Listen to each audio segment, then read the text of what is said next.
The simplest type of track border will be to just take each upright behind the next one and out like that. That's it. That's pretty much it. Just going along like that and then trimming on the outside. I'm not even going to do the whole, complete the whole circle. It's very simple. The last one gets out here underneath the first one. That will be the simplest type of track border and the simplest type of any border.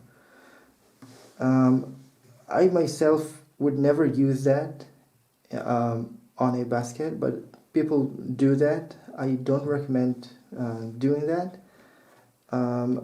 But you should know it because obviously that's the beginning of more complex track borders and other side borders, as we've seen in the plate border video.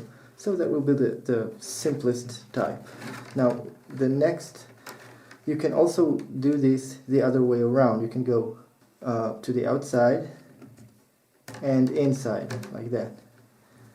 So in front of one and inside, and that's the same thing, just the other way. I don't know if you can see here. Once again, we're not even going to do the whole basket, and then you can trim on the inside. Also, I don't recommend doing this. If you're going to do one of these variations, then I would recommend doing the first one, but I myself don't like to do any one of these at any situation.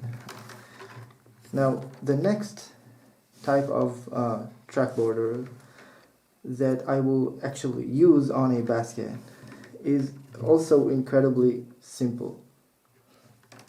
You go to the outside behind one and back inside like that. Outside, back inside.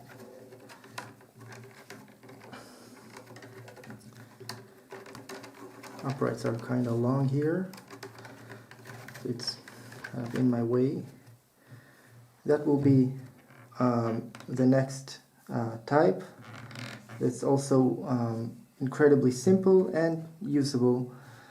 And when you get to the end here, then this one goes behind this one, obviously, and gets in here. And then the last one, I need my tools here, gets out from here, like that, and back inside, underneath these two. And if you're not sure where you have to get in, just look at what you did in the rest of the border. I can see here that that's the way to get in. So that will be the finishing. Now this obviously doesn't look like much, doesn't have a very attractive look to it, but in fact if you double the uprights, it can look pretty good. It can look somewhat like a plate border, and you can do it flat, and also you can do it like on the side. Now let's see how that's done. Basically it's the same thing. You can see here that I've doubled the uprights, and let's make this simplest of track borders, just going behind one to the outside, going back in, and you can already see that it looks completely different than what we've done earlier, when all we've really done here is just to double the uprights. Now this is a very good border for beginners classes, for children's classes, if you're just doing a one-time thing.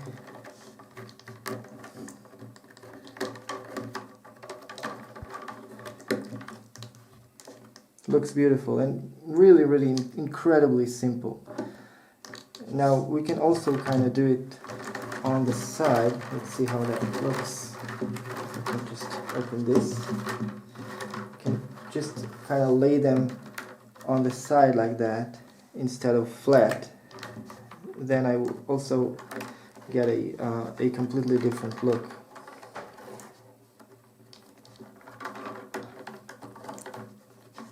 As you can see here, very, very simple.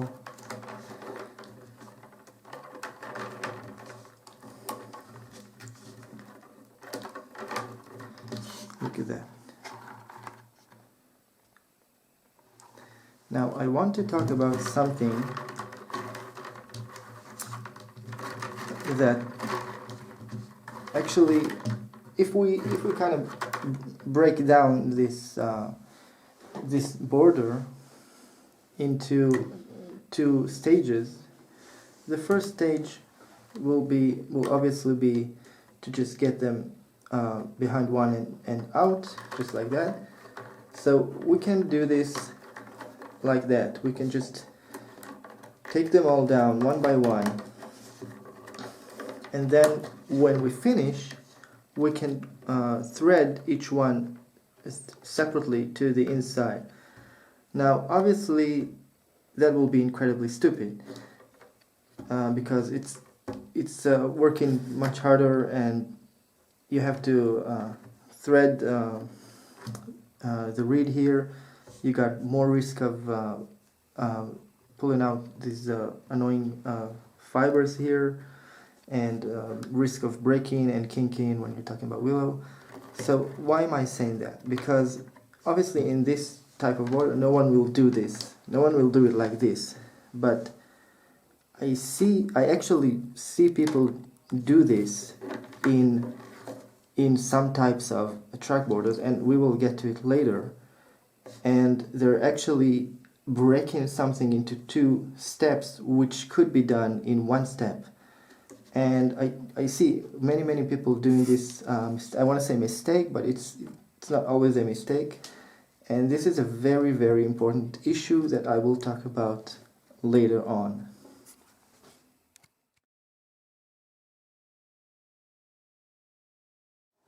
Now let's talk about a little bit about variations that we can do on this very, very simple track border. Obviously we can begin from the outside instead of from the inside, going like that to the inside, and back out, finishing on the outside like that.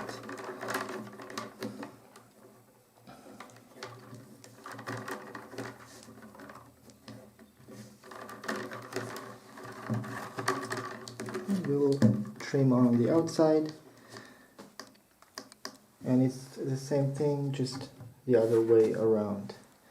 Now another type of variation that we can do on this is to play around with the before and after, going behind one,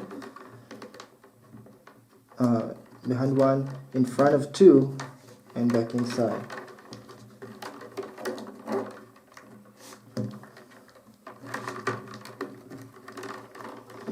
Very simple variation, gives a somewhat different looks.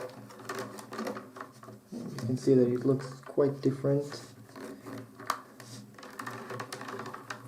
So we can play around with the before and after like that. When we're playing around with the before and after, we can do something like deliberately creating very close together uprights to create a very unique look, which is something that I've got to do on this basket here. And you can see that although it's just a variation of what we've seen earlier, you get a completely different look here. And I will show now how to do something like that. You can see here that I've tripled the uprights here, and then I've separated them into ones. I've actually done this in a 3-rod whale, but it will be much more comfortable and reasonable to do in twining or pairing. Also, you don't have to kind of weave to separate them. You can just kind of double and then just kind of open them a little bit and do this. But I wanted to create very, very close together uprights to get that unique look. So what I'll do, I'll take one upright. Maybe I'll go here. I don't even know how many that is. And then let's just count 9. Let's go here, and then I won't just leave it here like that, because I'm afraid it might not be strong enough because of all this way that this rod is making here. So I'll just go outside again and then just tuck it in like that behind one, just to lock it in place like that. So next one, we'll go here. You see, this one gets out here, the next one will get out here.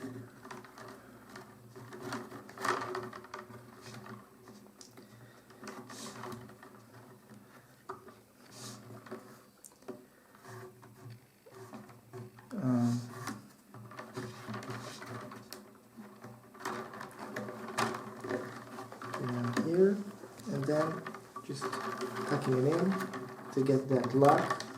You can see here that we've made some progress, and this actually is an ordeal. There are so many uprights. I've tripled the uprights, so it takes a long time, and the tripling itself and the separating is very difficult. So something to keep in mind if you're trying something like that. Also, I could, to get that lock at the end, which I was talking about, you could also, you don't have to tuck it inside at the end. You can just do this, and this behind one will give you the lock, but then you'll have the ends trimmed on the outside, and I don't want that, so I prefer to just tuck in as I go along. And you can see it's quite beautiful and quite rich, very, very difficult to do. It takes a long time. I think I didn't leave enough height here when I started, so it will be difficult to finish this. Also, when I get to the finishing, obviously I will have a lot of tucking in to do, because this is a border that goes like behind 9 and above 9, so a lot of work, but it is quite beautiful. I'm not going to finish it because it takes a long time, and I want to move on to the next demonstration. Alright, the last thing I wanted to show in this simple track borders section, obviously the last one wasn't simple, but still I would say that it's a variation on a very simple track border, and this is too.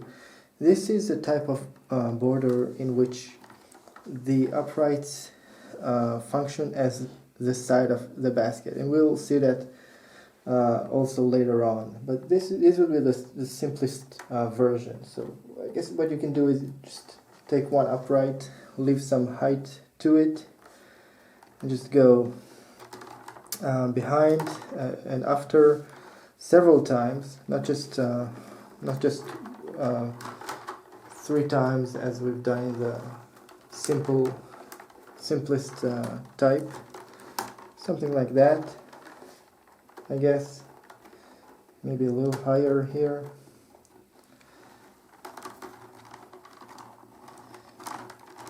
It's always difficult to get the first one at the height that you want it. Something like that. And some baskets actually don't have any weave at all. It's just the uprights are doing all the weaving. another one here, and give him here. Obviously we're going to have a lot of threading to do when we're finishing, but in reed it's really easy to make.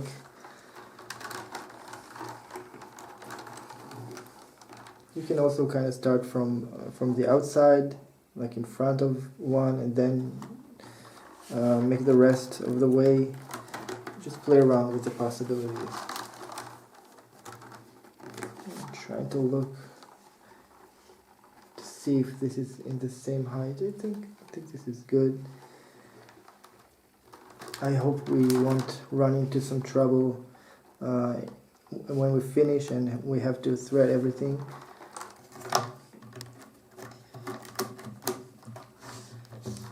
As you can see, we are getting to the last stages here, and we're going to have to start threading now. Now, I've said earlier that Trac borders are usually not as strong as have I said it? No, I haven't.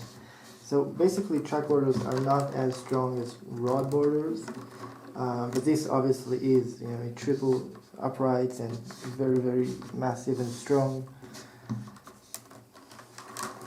So you have all kinds of Trac borders that are very different from one another. Just want to finish it just to show how it's done.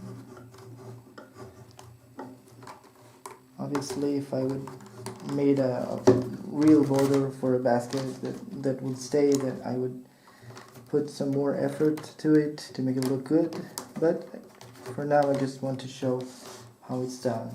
So leaving that last one aside, I think that border looks pretty good.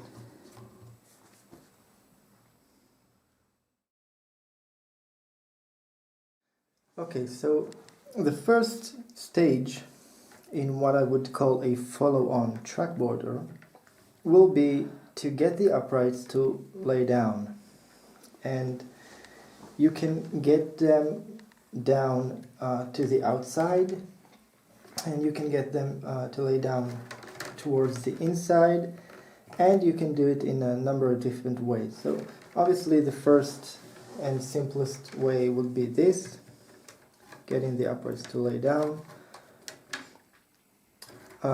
If you want to go to the inside, then you will go like this, just in front of one and to the inside.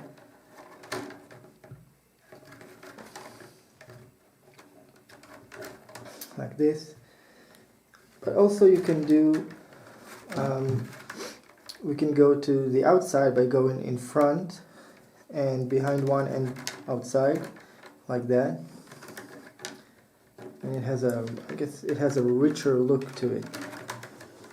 You'll see in a minute what that looks like. Sorry. And of course we can do this towards the inside, going like behind, in front, and behind again. So basically, when you're going to the outside, then you're going to continue your border on the outside here, and it's going to stick out towards the outer side of the basket. And when you're doing it to the inside, then the outer side of the basket will be straight, and you'll have a frame-like border on the inside. So it kind of depends on what kind of looks you are after. Let's begin by going to the outside first. So obviously the first and most and simplest thing that we can do is this. Also, what I didn't say before is that we can kind of get out behind two and not behind one.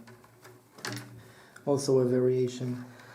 But let's just go behind one, finish this circle, and see how we continue. So we've got we got our uprights to lay down towards the outside.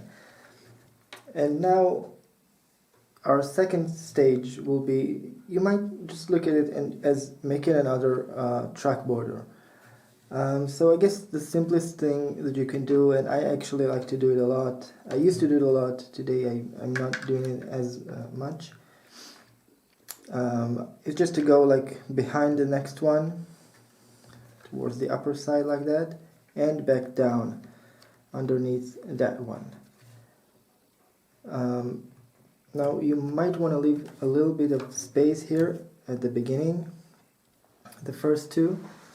And I will also talk about something very important. I've talked about it in the beginning, and this is the way to make it. I mean, what I see people do many times is that they will do just this, just going underneath one and to the upper side, which can also be a good start, and then you can continue doing something else from here. I mean, this is also good, but if you're doing what I'm doing, then this is not really smart, because then you have to thread each one separately at the end, and you get in a higher risk of an unwanted kink or a break here. You're gonna have more fibers being pulled out of the reed if you're working with reed. So I would really prefer to do it in one step. But it could also be a lot more difficult to handle and a lot more confusing. So what I like to do, after I've gone behind one here, and I have to go underneath that one, I like to hold it in such a way that the leftover length here is being held here, and the upright, which it goes below, is kind of being pulled out a bit.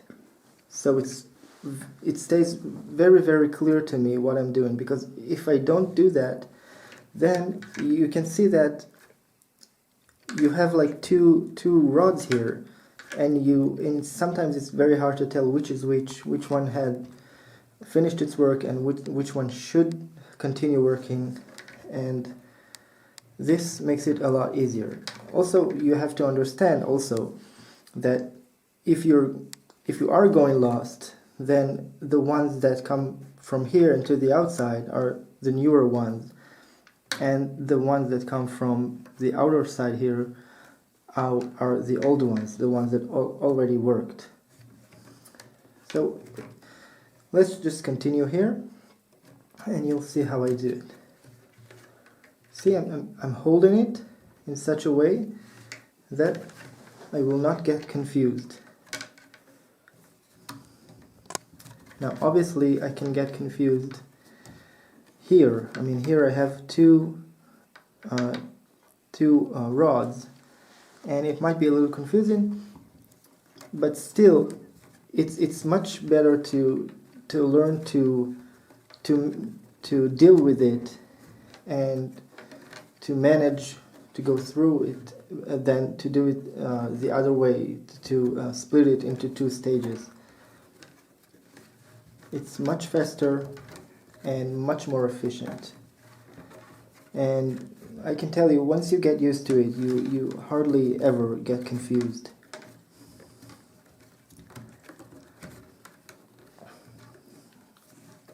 Very nice looking border.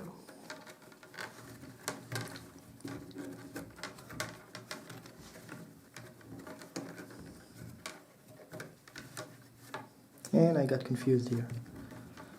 Now this one.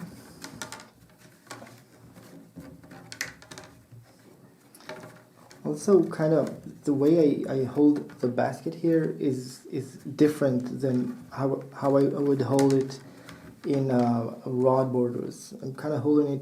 I'm doing the weave like away from me, like on the side here, and in front of me right here, and I found that this is much more comfortable for me.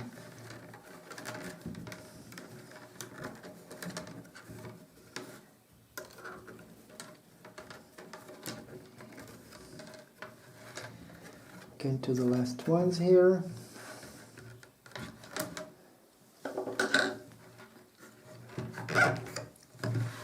And where is it?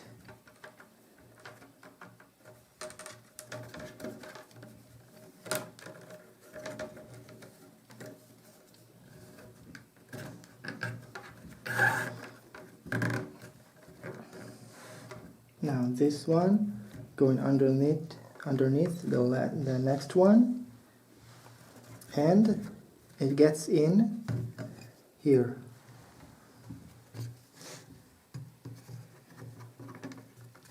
Behind, you might say behind two here, this one and this one. And if, once again, if you are going lost, then it's very easy to just look at what you've done in the rest of the border. I mean, you have an example available to you at any given moment, so it shouldn't be so difficult to understand. Now this one going underneath the next one, which is this. Once again, if you're not sure how to thread it, just look at the other ones and getting down here.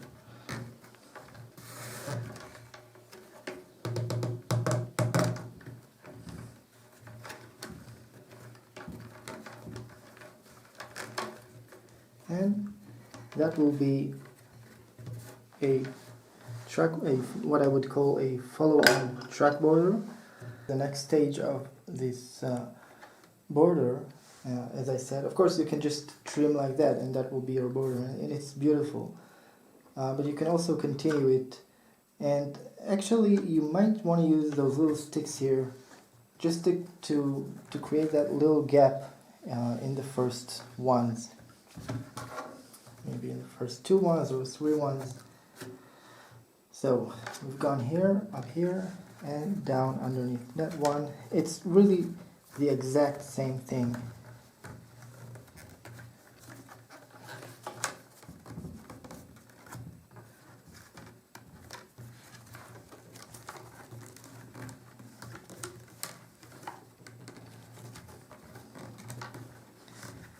This will actually be much more comfortable to do on your knees than on a table.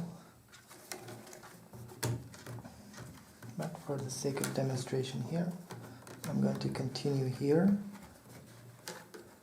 We're getting to the end here, and this could be a little tricky because this one is just kind of held in the air for now. It's underneath that one, you might say, but nothing is holding it in place. In fact, if you had used a little stick at the beginning, you can just use that stick to hold it in place. Now, next one, underneath that one, and through here, and you can see that stick really helped us here. And last one, just use our bodkin here.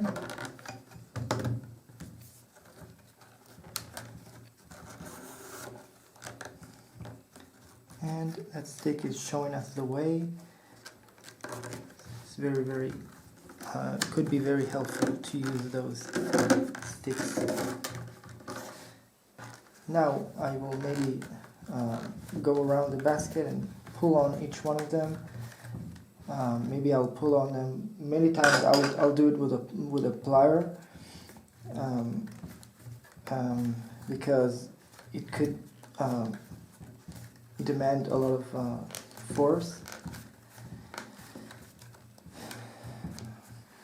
Of course, when you go around, you never know when you've finished the whole basket. So you might want to count the number of uprights that you're pulling on. But basically this is it. And now I want to show something similar to this, but to the inside. Alright, now we're going to make a border to the inside, and let's make a different variation. Let's start differently. Let's start like, instead of just doing this, let's go like behind, in front, and behind again. And that will be our start. This is actually like the first rod border that we learned, track. And I don't really like the way it looks, no. Let's do something like this. Going in front of 2 and to the inside. Yeah, I like it better, I think. So we got everything to lay down to the inside, and now we can go. Let's use our sticks. It really helps. Underneath one, and now a variation on this could be go over 2 and not over 1, and then go back in. I want to use a stick also in the second one, which is here. Is it here?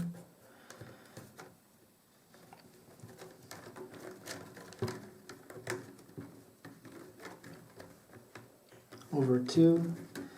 These are a little bit long, so they're kind of difficult to handle. And when you feel like it's too difficult to manage, then it will be a good time to break it into 2 steps. And just to make the first step, make all of them, and then to thread them in. And we're almost finishing here. As you can see, I've moved it down to my knees because it's much easier. And this one gets in here.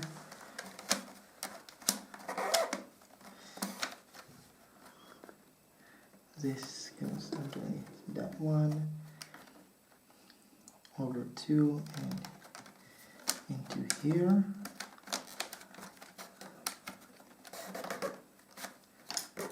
And we have one more to go.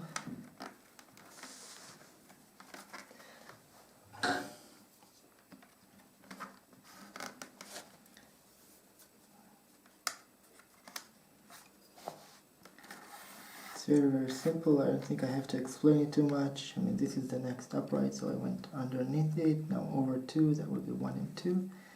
And here. Once again, if you get confused or you don't know where you have to get in, just look at the rest of them and you'll see.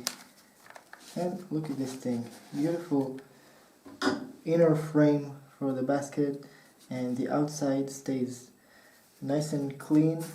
And this might be very, very beautiful inside baskets.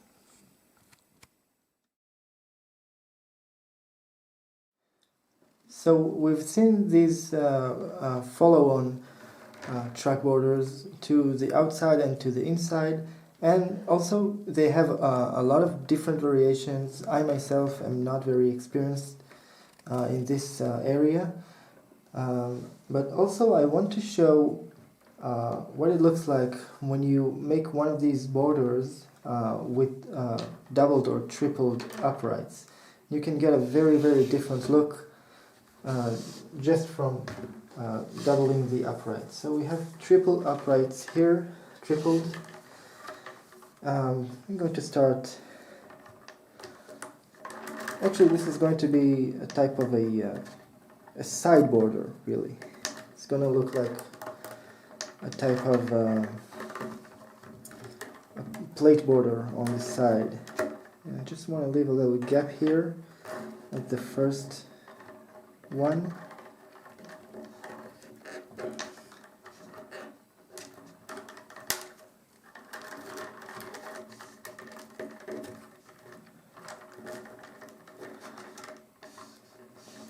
You see, I need more than that.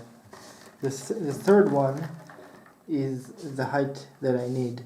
So I'm just going to open this up and do it again, something like this, I think.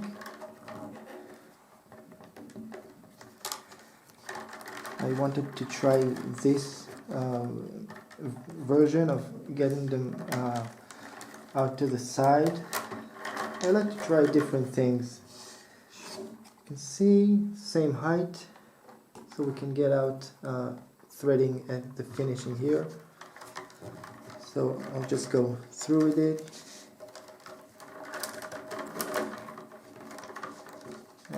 So we've gotten everything down to the side, and now we're going to continue to the next step. As you can see, it already looks incredible on its own. So now we're going to go just like we did before, like underneath one, and we might want to use the stick. It just helps. Underneath, and then we can go over one or over two. Let's go over two here and back down. As I said earlier, I like to hold it in place in such a way that this rod is sticking outside and this one is held in position. I think we should use more of these sticks because they really help at the finishing. So I'm doing exactly the same thing, but it looks completely different when you're doubling or tripling your uprights.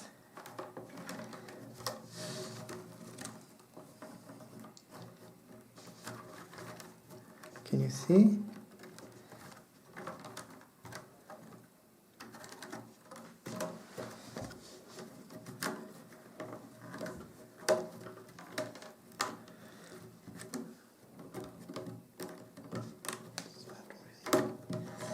Not really sitting nicely.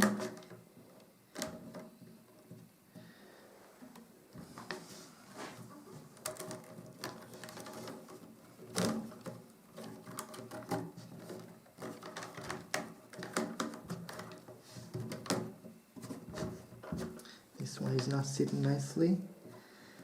I'm not gonna fix it because it's just a demonstration.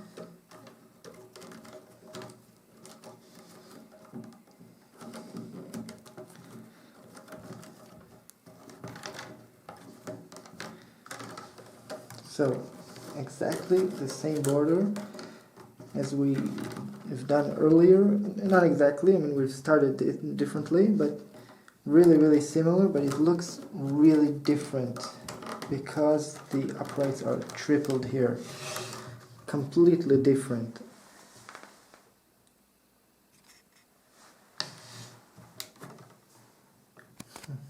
Now let's look at some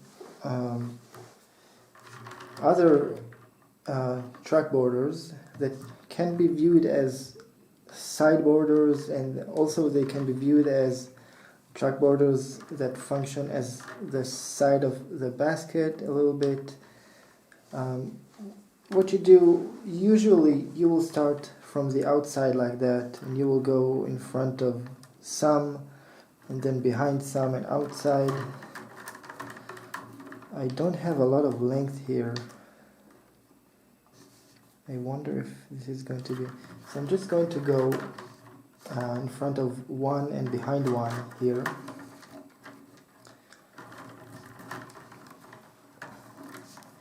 Because I don't have a lot of length here, but you can see in that basket over there, I'm just going to move it here, that I went to the outside in front of three and then behind one and to the outside before I continued.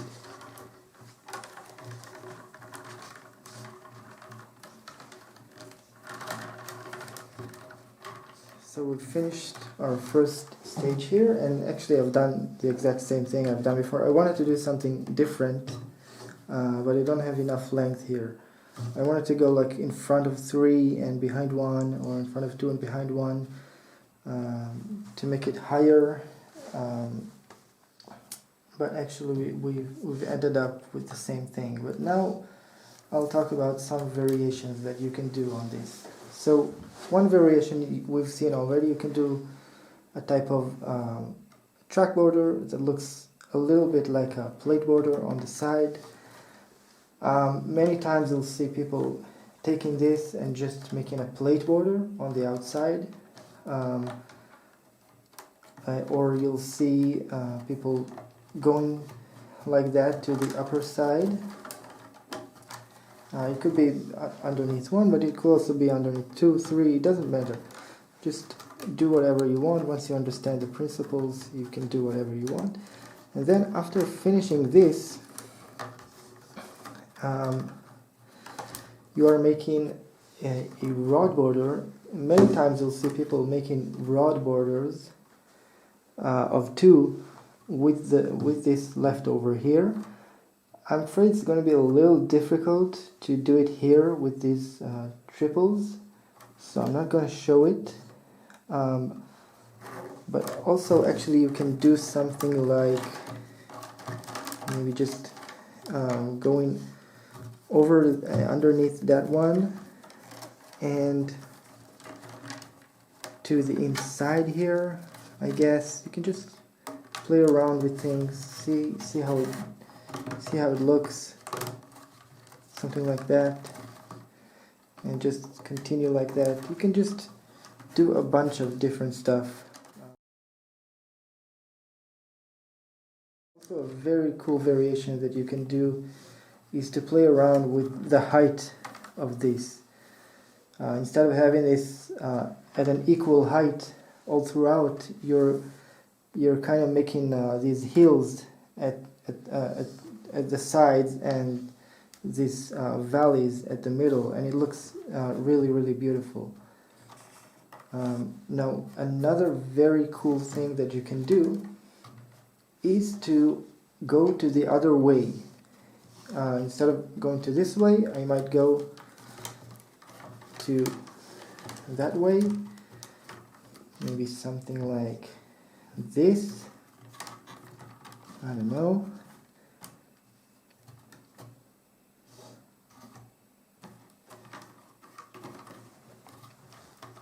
I haven't really tried it before, but I know that it's something that's doable. Also, what you can do, you can go the other way by going up first. So I might go like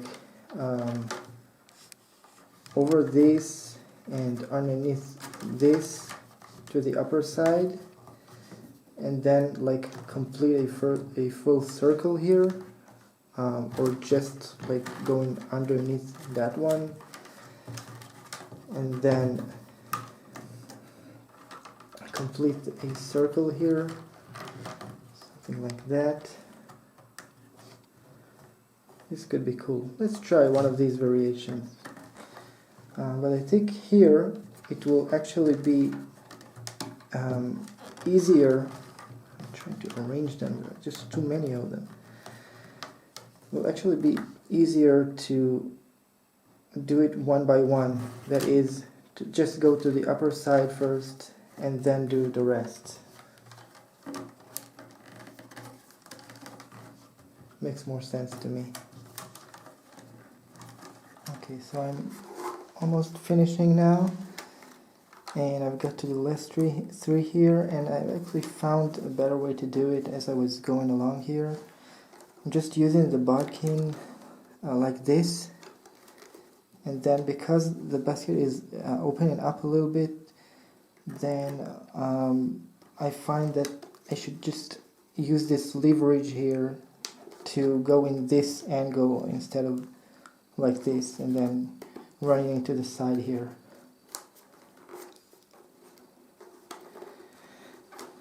And this, once again, doesn't really have an end. I mean, it's all the same thing. I think when I get to the finishing point, I will just pull on everything here to get it nice and tight. And the last one.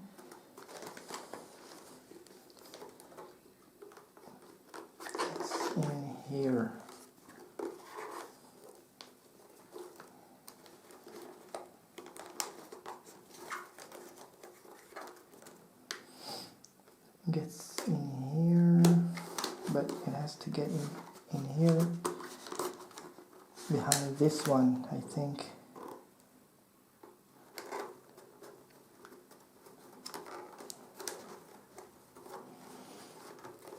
You can try a bunch of different variations to get these circles and getting a lot of different looks. The last one is kind of tricky. Try to get them in one by one.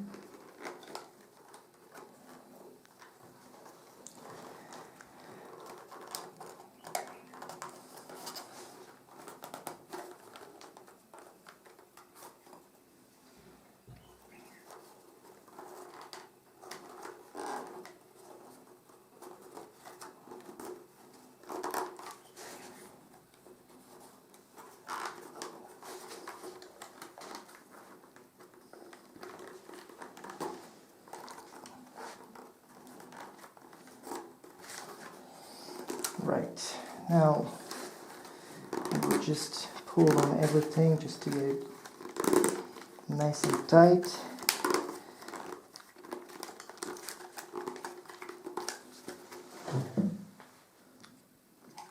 Nice.